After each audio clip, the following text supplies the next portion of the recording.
দেরি করে, তিস্তা চুক্তি করতে অনীহা দেখায়, তাহলে দেশ এবং জনগণের স্বার্থে, জনগণকে বাঁচাতে, কৃষিকে বাঁচাতে, কৃষককে বাঁচাতে, নদী বাঁচাতে, নাব্যতা রক্ষা করতে, তিস্তা সমস্যার সমাধানের জন্য আমাদেরকেই আমাদের বাঁচার পথ খুঁজে নিতে হবে।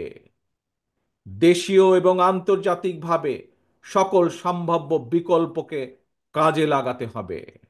এবং এ কারণেই আমরা মনে করি পানির ন্যায্য হিস্যা আদায় করতে জাতিসংঘ সহ সংশ্লিষ্ট সকল আন্তর্জাতিক ফোরামে জোরালোভাবে বাংলাদেশের দাবি তুলে ধরতে হবে। একই সাথে প্রতিবেশী দেশের সাথেও আমাদেরকে কূটনৈতিক কাজ করতে হবে, কূটনৈতিকভাবে আলোচনা শুরু করতে হবে। আবার আন্তর্জাতিক অংশগ্রহণের উদ্যোগের অংশ হিসাবে আর সময়ক্ষেপণ না করে অবশ্যই আমরা মনে করি বাংলাদেশকে 1992 সালের ওয়াটার কনভেনশন এবং 1997 সালের জাতিসংঘ পানি প্রবাহ কনভেনশনে স্বাক্ষর করা জরুরি হয়ে পড়েছে। প্রিয় ভাই বোনেরা, আন্তর্জাতিক উদ্যোগের পাশাপাশি বিশেষ করে উত্তরাঞ্চলকে মরুকরণ থেকে বাঁচাতে তিস্তা মহাপরিকল্পনা বাস্তবায়নের কোনোই বিকল্প নেই। আপনাদের প্রিয় দল বাংলাদেশ জাতীয়তাবাদী দল রাষ্ট্র জনগণের সমর্থনে আল্লাহর রহমতে রাষ্ট্র পরিচালনার দায়িত্ব পেলে আগামী দিনে অবশ্যই আমরা অগ্রাধিকার ভিত্তিতে তিস্তা মহাপরিকল্পনা বাস্তবায়নের সব রকম উদ্যোগ আমরা ইনশাল্লাহ গ্রহণ করব। পাশাপাশি পাশাপাশি বর্ষা সহ অন্য অন্য উৎস থেকে পানি সংরক্ষণ করে রাখার জন্য বাংলাদেশের ভেতরে থাকা তিস্তার ডান পাশের 7টি নদী এবং তিস্তার বাম পাশে 5টি শাখা বা উপনদী, এগুলোকেও খনন করা অত্যন্ত জরুরি। এগুলোকেও খনন করতে হবে আমাদের। এছাড়াও পানির বিকল্প উৎস তৈরি এবং পানি সংরক্ষণের জন্য নদী ও পানি বিশেষজ্ঞদের পরামর্শ অনুযায়ী দেশের বিভিন্ন স্থানে জলাধার নির্মাণ এবং পুনরায় শহীদ জিয়ার সেই খাল খনন কর্মসূচি চালু করব ইনশাল্লাহ আমরা। প্রিয় ভাই বোনেরা, আমার সামনে এখানে বহু সম্মানিত মুরব্বী রয়েছেন। সে মুরব্বীদের উদ্দেশ্যে বলতে চাই, প্রিয় মুরব্বীবর্গ, আপনাদের অনেকেরই মনে আছে সারা দেশে স্বাধীনতার ঘোষক শহীদ রাষ্ট্রপতি জিয়াউর রহমানের খাল খনন কর্মসূচির কথা। তখন একটি স্লোগান ছিল, বিখ্যাত স্লোগান, কৃষকের কাছে, গ্রামের সাধারণ খেটে খাওয়া মানুষের কাছে একটি পরিচিত স্লোগান ছিল, প্রিয় স্লোগান ছিল, কি সেটি? খাল কাটা হলে সারা, দূর হবে বন্যা খরা। প্রিয় দেশবাসী, উত্তর অঞ্চলের সংগ্রামী ভাই ও বোনেরা, দেশের জনগণের সকল গণতান্ত্রিক রাজনৈতিক মানবাধিকার কেড়ে নিয়ে ভোটের অধিকার ডাকাতি করে পলাতক স্বৈরাচার দেশে মাফিয়া সাম্রাজ্য গড়ে তুলেছিল। এই পলাতক খুনি স্বৈরাচারের আমলে জাতীয় নির্বাচনকে খেল তামাশার বিষয়বস্তু বানিয়ে ফেলা হয়েছিল। জনগণকে বিগত 15টি বছর ভোট দিয়ে সংসদ সরকার অর্থাৎ জনগণের নিজের সরকার প্রতিষ্ঠা করার কোনোই সুযোগ দেওয়া হয় নাই। ছাত্র জনতার গণ অভ্যুত্থানে গত 5ই আগস্ট এই মাফিয়া, এই খুনি স্বৈরাচার পালিয়ে যাওয়ার পর থেকে জনগণের অধিকার পুনঃপ্রতিষ্ঠার সুযোগ এবং সম্ভাবনা আবার তৈরি হয়েছে।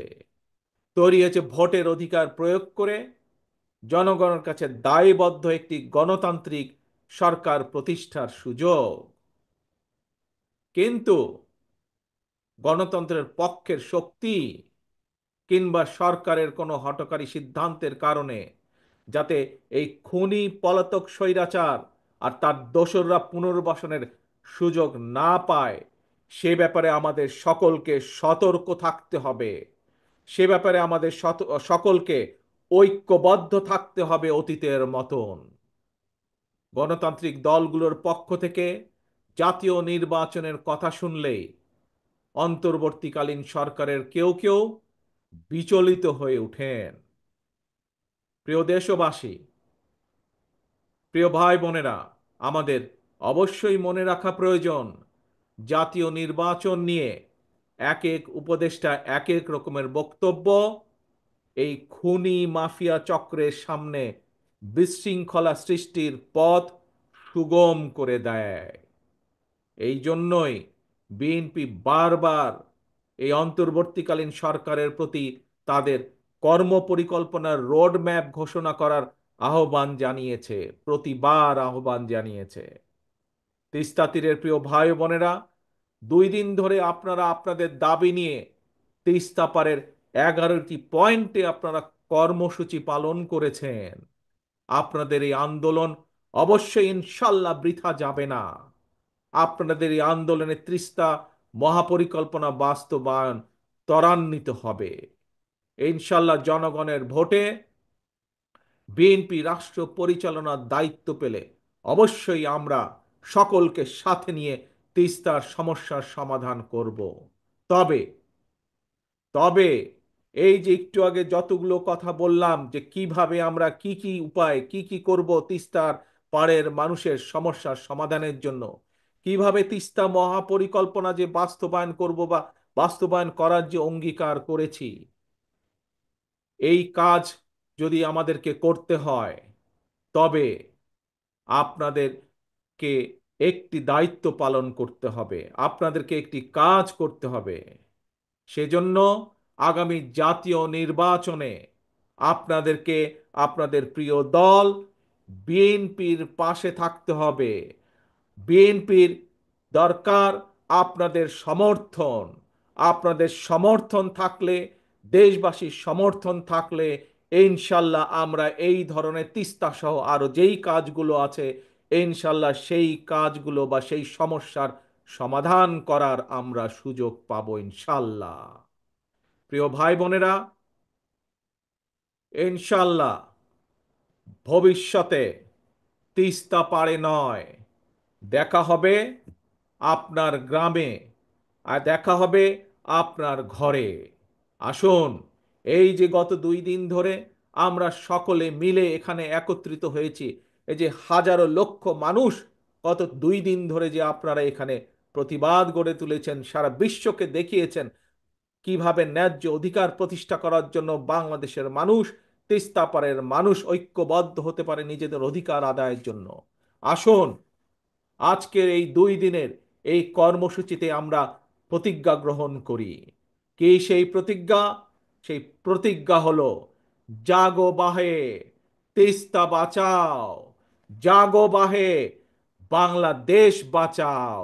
এই হোক আমাদের স্লোগান, জাগো বাহে, তিস্তা বাঁচাও, জাগো বাহে, দেশ বাঁচাও। আসুন, এই হোক আমাদের স্লোগান, এই হোক আমাদের শপথ আজকের। আল্লাহ হাফেজ। বাংলাদেশ জিন্দাবাদ। বাংলাদেশ জাতীয়তাবাদী দল জিন্দাবাদ।